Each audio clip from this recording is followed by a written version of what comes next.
Welcome to the podcast. We are excited you're here. Jake, we're going to start, as we're recapping our week and getting into it, we're going to start by playing a game. Are you down for a game? I am down for a game. Oh, okay. Real quick. Do you guys do board games, by the way? You know, we don't do a ton of board games as a family. We also have like younger kids too. It's probably easier with your kids that are like 10, 11. That sounds like an excuse for not being a better dad. No, I'm a phenomenal dad. No, I meet my kids where they're at. I don't, You know they have games for kids that are your kid is 6. They have games for 6-year-olds. 6 and 3. Dude. They have games for 3-year-olds. Guthrie would eat the board game pieces and like would. He'd just start munching on it. No, you kidding me? That's a hazard. Yeah. Okay. Little tiny pieces. Yeah, dude. Monopoly, dude. No, they have like larger size games. You know what? I'll give you one that all 4 of y'all could play that won't be. We do have one. No, we do have one. It's like a baby shark thing or shark bite, where you fish in the shark's mouth, and then it's kind of like a children's Russian roulette. Honestly, that sounds dangerous. without a gun. So basically, a shark opens his mouth. Don't say gun. There's you can't say gun on YouTube. You just cut this out? No, I don't know. I don't know if you can. I'm just kidding. Keep going. I don't know, man. Yeah. I mean, maybe you I'm can. Sorry. Yeah. So the baby shark. It has his little mouth open, and there's a bunch of little fish in it, and you get your fishing pole, and you take the little fish out of his mouth, and one of the fish that you take out the shark will pop up and eat your fishing pole. I know. Mr. Movie. Okay, so here's the game. It's kind of like, did you ever play Mad Libs? Oh, yeah. I actually played it like 2 nights ago. Oh, so you do play games. Great. Yeah. There was something that happened this week, which was very out of the norm. And here's what I mean by that.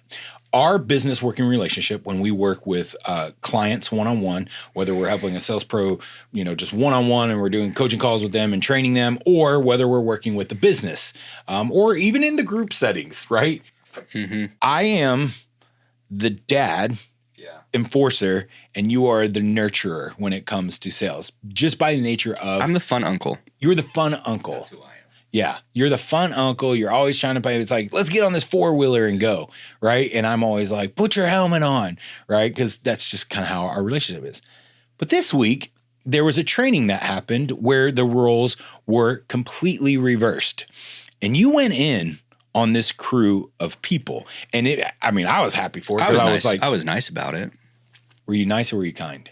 I was kind. Thank you.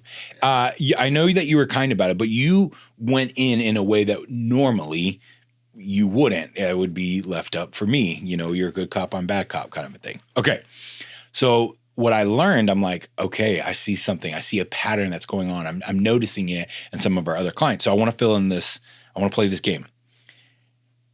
You aren't going to hit your goals if you don't do these things. Oh man, there's a ton of things. So to give some context, I was training a handful of SDRs, and it's the beginning of the year. As we're recording this, it's January 11th, 12th, 13th. It's sometime in January we're recording this, and one of the first things that I did on this call is all of the SDRs. It was a smaller group. I wanted to get their goals. Okay, what is how much money do you want to make? What is your goals? What do you have to do? We do this all the time with people, with our businesses that we work with and our one-on-one students as well, is what do you want? Why do you want it? And then how are you going to get it? Yeah. So first thing is I'm going through all the SDRs and I'm asking them this, and none of them really knew. They're like, one of them I asked, how much do you want to make? He was like, wait, did he answer 10K? 10K a month? No, here's the thing. Because that's the normal. No, so this SDR actually last month made over 10 grand as an SDR. Oh, God. That's not possible. Yeah. It's not possible as an SDR to make a crap ton of money. No, there's no way. He made 10 grand as an SDR. And I asked him, I was like, for January, what's your goal for this month? What do you think he said? I'm going to go with 20. Okay. You're a little off. Try one more time, a little lower. 12. No, $6,000. He dropped. And I was like, okay, what's going on here? What's the deal? And he was like, well, I took a vacation this month. It's the beginning of the month, and I feel like I'm not going to have as much time to, do the thing. So I'm trying to I'm trying to hedge things a little bit. And I'm like, okay, I didn't get to see your face. I'm interrupting on purpose. I didn't get to see your face. When he said $6,000 after you had said, yo, you just made 10 grand a month. What went through your head and what did your face do? Oh, I just dead stared at him. I was like, oh, well, I don't think I heard you. What would you say? Feel baffled, almost like I was confused. I wasn't angry or mad or anything. I was legitimately shocked, confused. Now, I understand if he took an entire week off this month. He was snowboarding with some friends, which is great. I love skiing, snowboarding. It is by far my favorite thing to do in the world. So I get that. But that's a significant drop. If he said, I'm going to do $8,500 this month, I would have understood that. But to drop like so low, it's like he just had. So going back to your question was, how do you ensure that you don't hit your goals? Yeah. First things that you have to do is you have to have a level of, and you talk about this a lot, a level of conviction and belief in yourself. Okay. You're about to get really good. I want to make sure that we do this for our audience. Not hitting your goals. If you do not want to hit your goals, financial goals, health goals, relationship goals, right? Health, wealth, fitness. What's the other one? Or health, wealth, and education, whatever. If you don't want to hit your goals in 2024 or ever in life, Jake's going to tell you exactly what to do to make sure you never hit your goals. Yeah. I will promise you, you follow this game plan. You follow this game plan to the T, man.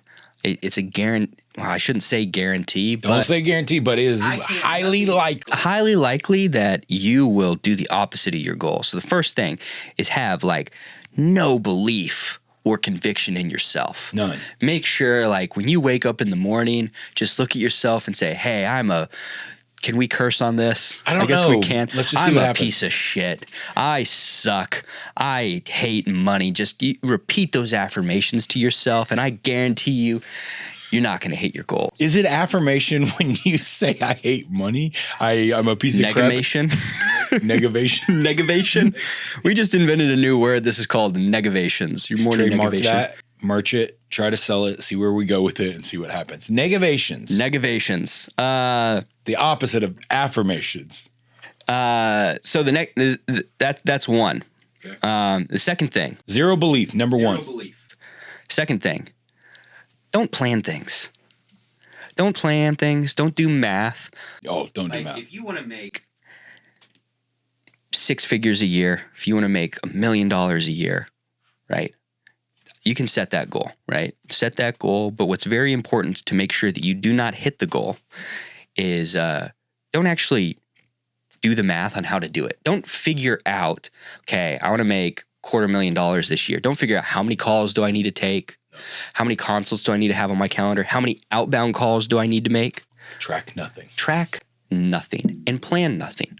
So don't do math and then don't plan things. I was during the same coaching call, we started talking about planning and how to map your day. Because as a salesperson, your day is more fluid than, say, someone who's in marketing or project management or finance.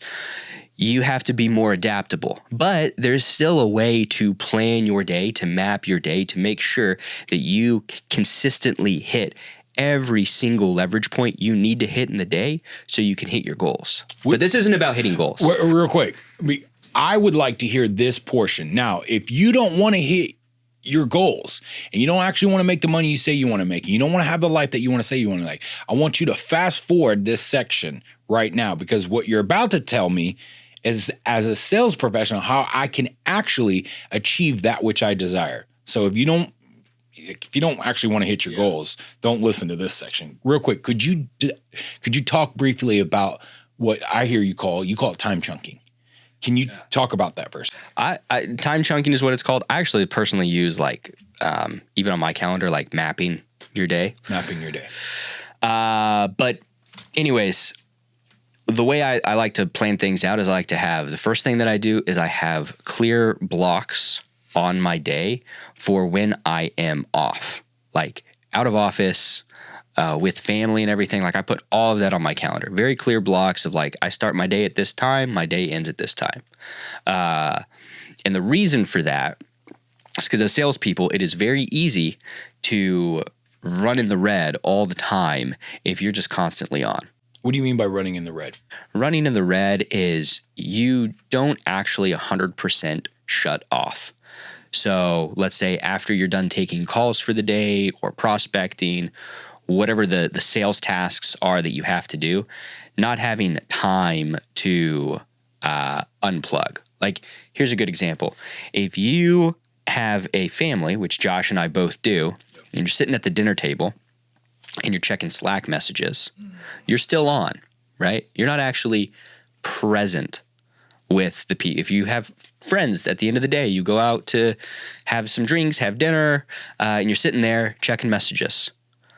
You're not 100% off. Okay. Right. But as a sales professional, I know a lot of cats in outside of the online remote sales space. They could be medical, they could be industrial, they're selling. What they love about being a sales professional is that they could take a call at 7 because they went to go play golf at 3 and now they're out with their friends and that call could come up and they can respond. So where's the balance for those people who are like, hey, I like this flexibility of doing that? How do those people not run in the red? Yeah, no, that's a great question. Again, that's why I would have clear times of when you are, even if it is for some people, depending on the season that you're in, the period of time that you are working and that you are on and locked in might be longer. Maybe you're the type of person where you're like, hey, I'm brand new to sales and I need to put some hours in, or I've been in sales for a while and I want to, crush this year.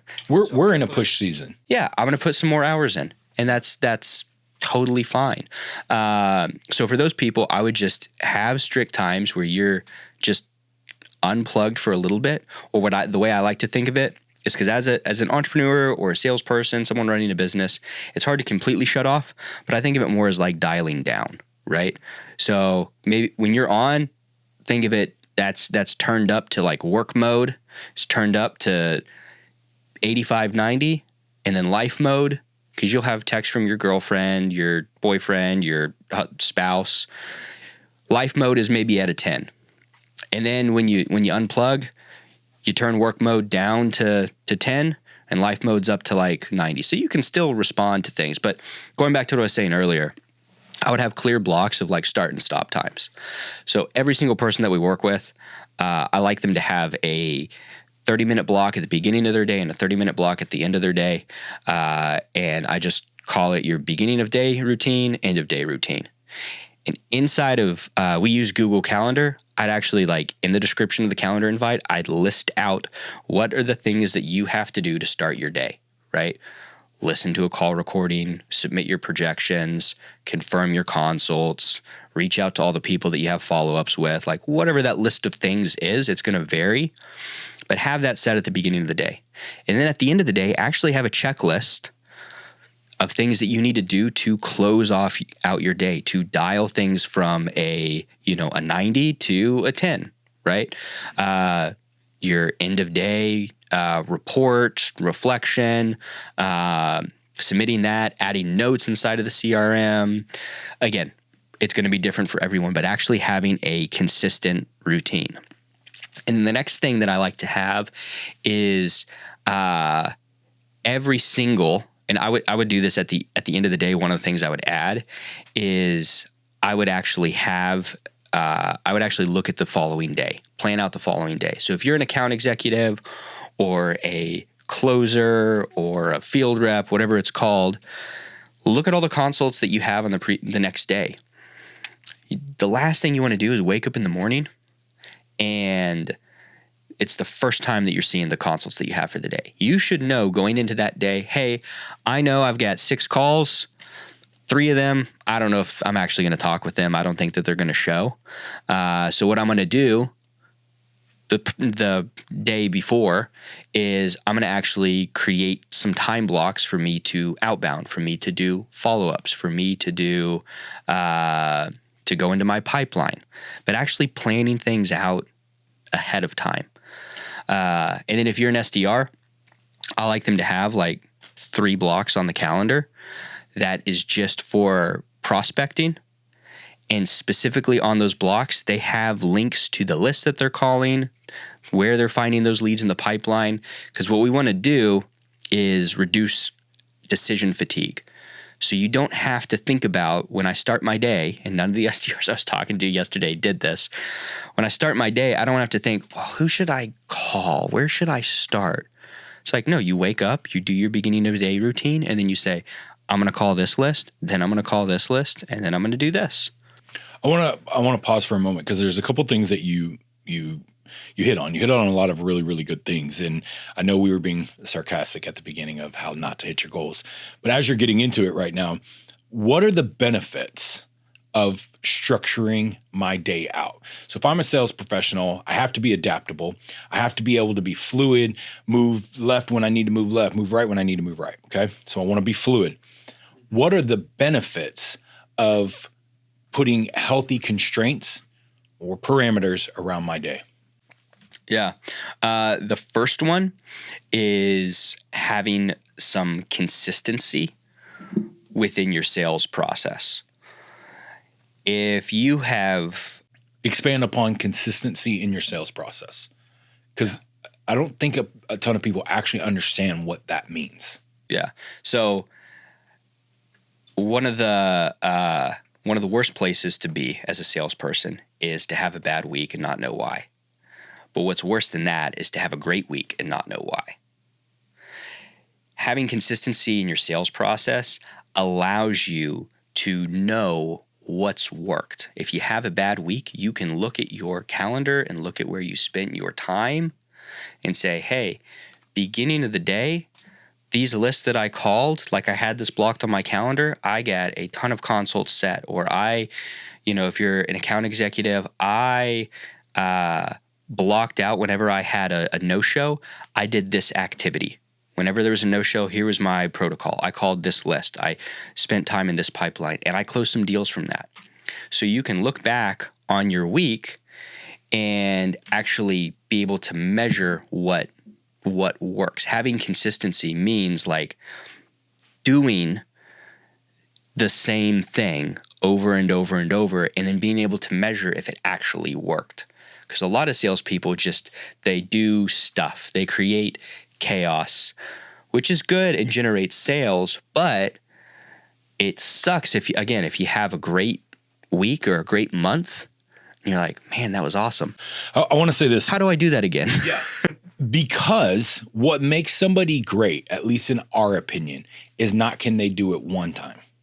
Mm-hmm. It's can they do it again, week in, week out, consistently. When we were looking back at numbers and we were jacking around and we were just looking back at our numbers from years ago, and it was like, what was consistent about what I did? And I could see in my numbers, I'm like, here's where I was consistent. And then you could be like, this 1 month, it was like something was way off.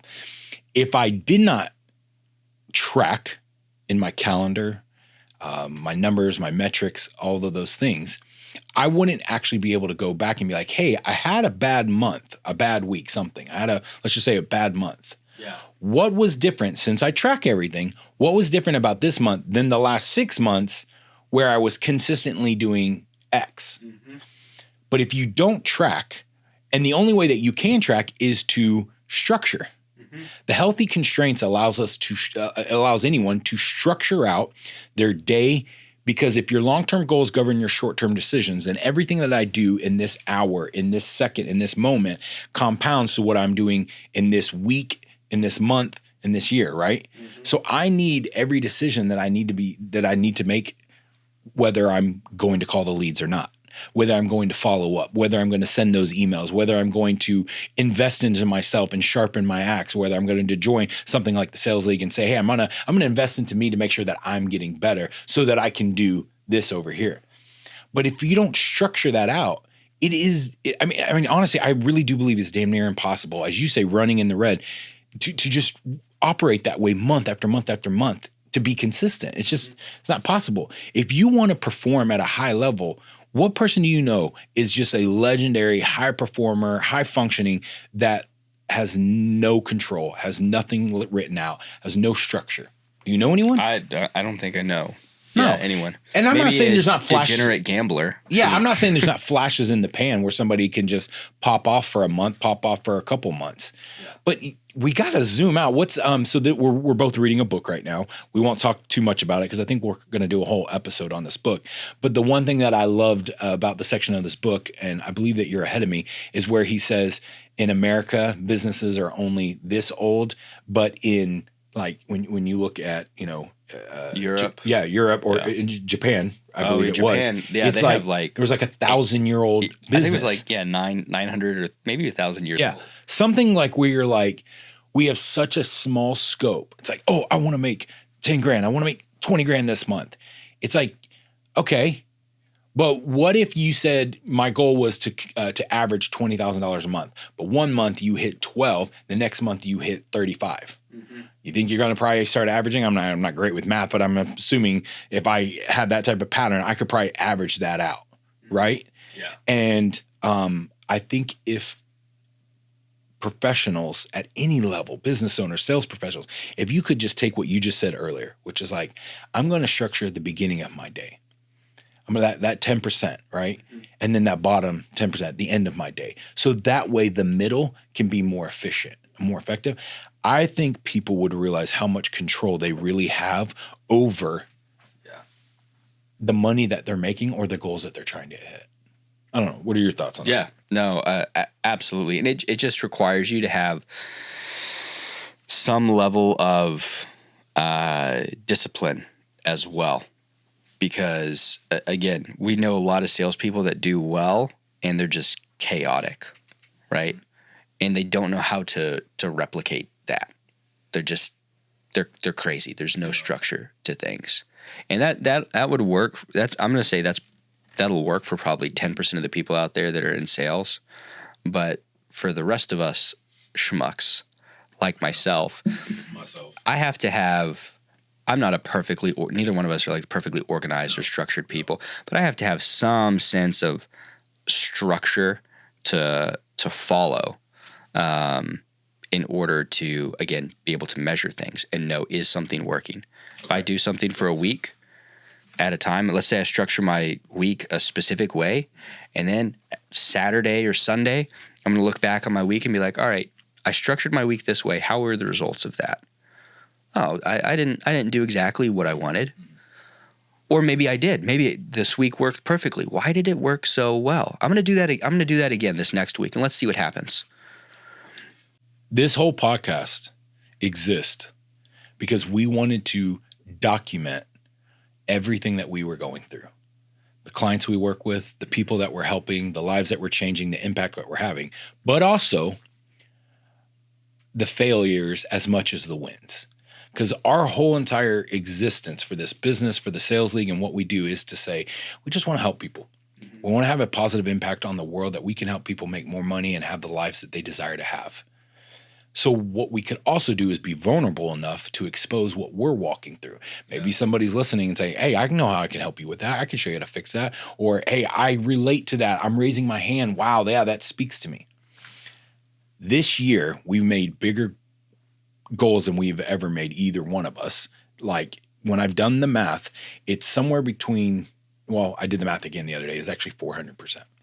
So when I did the math, it's a 400% goal increase that we want to make this year. Okay. Yeah, that tracks. Yeah. Yeah, that seems on par, average. Look up Google. Is that on average, 400% year after year? So we want to grow that level. We were tracking things last year, but this year alone has actually exposed to me because so it's January something. So the first couple weeks of this year, you and I are so dialed in right now, right? On a micro, we're very dialed in. It's exposing how unorganized we were last year. Yeah, how much we sucked last year. Oh my gosh. And we did good for what people would say is doing well for first year in business or whatever. Yeah. In this business, well, obviously we've been doing business for years, but in this regards, as you and I together, but it just showed and it exposed like our own weaknesses where I'm like, wow, we actually have to live out and practice what we preach. And I'm already seeing the benefit because these 2 weeks have actually been extremely fruitful. Yes, we've made a good grip of money already, and we're getting close to being on pace. But more importantly, I feel like we have been more productive in these 2 weeks. And here's the kicker. I have rested on the weekend. Oh, yeah.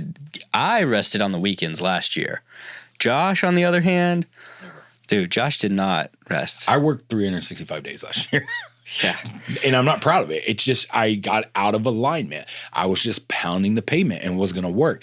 And just this, first part of the year that we've already gotten into, these 2 weeks of being so dialed in Monday through right now our working weeks are, Monday through Friday, a little bit of Monday through Saturday. It has actually made it to where we are knocking things out, being productive, making money, achieving that which we want to achieve. And I'm getting to, as you say, take work, I'm dialing it down. Yeah. Dialing it down. In some cases, I'm dialing it off. Like, hear that little click and it's off. But it's also made me hungry for Monday. Yeah. Like, that's how I know we're in the right spot, or at least for me, how I know I'm in the right spot. Because, man, Sunday at 12 o'clock, I'm like, man, Monday cannot come fast enough. I'm like, let's go, let's roll. I'm ready to do this all over again. Yeah. And I think that's a good place to be in. Are you taking Saturdays and Sundays off? Yeah. Is that judging? Are you judging? No, I just didn't. Yeah. Right now I am. Yeah. Because you used to still do stuff on Saturdays. Yes. I'm with my boys on Saturdays, but Saturday is like a hybrid day for me. Sure. It's like, if I want to study, if I want to do something, but now I'm trying to be like, okay, if I take, 2 days off of, and that's just this season. It might not be like when we travel and we do events, might not be that. But in this season, yeah, that's kind of the goal. But looking back at the beginning of this episode, and I said, if you don't want to hit your goals, or no, I actually said that thing. If you want to hit your goals in this year, 2024, you need to do these things, fill in the blank. What would that be now? If you want to hit your goals or don't want to hit your goals? If you want to hit your goals. So we're not being sarcastic anymore. Now we're getting it. I want these people to actually understand. If you're watching this and you're listening to this moment right now, if you do these things, you actually can set yourself up to achieve. Yeah. Number one, know what you want, know why you want it, know how to get it, do the math behind it, plan out what it's actually going to take to do that. And then have an unshakable conviction that you can actually achieve it, belief in yourself, and then actually work. Okay, so number one, know what you want. Yeah. Number two, know why you want it. What's driving you. Okay. Number three, how to get it. That's math and planning, doing the math numbers behind it. Number four is unshakable conviction. Yeah. And belief. Yeah. And then the last one I'd say is just got to work. It just takes a little bit of elbow grease sometimes. I know that it's hot topic to say you got to work in today's world, and that it's a lot for people to hear that. But all of the affirmations, all of the knowledge, all the training in the world don't mean a hill of beans if you don't put it to use.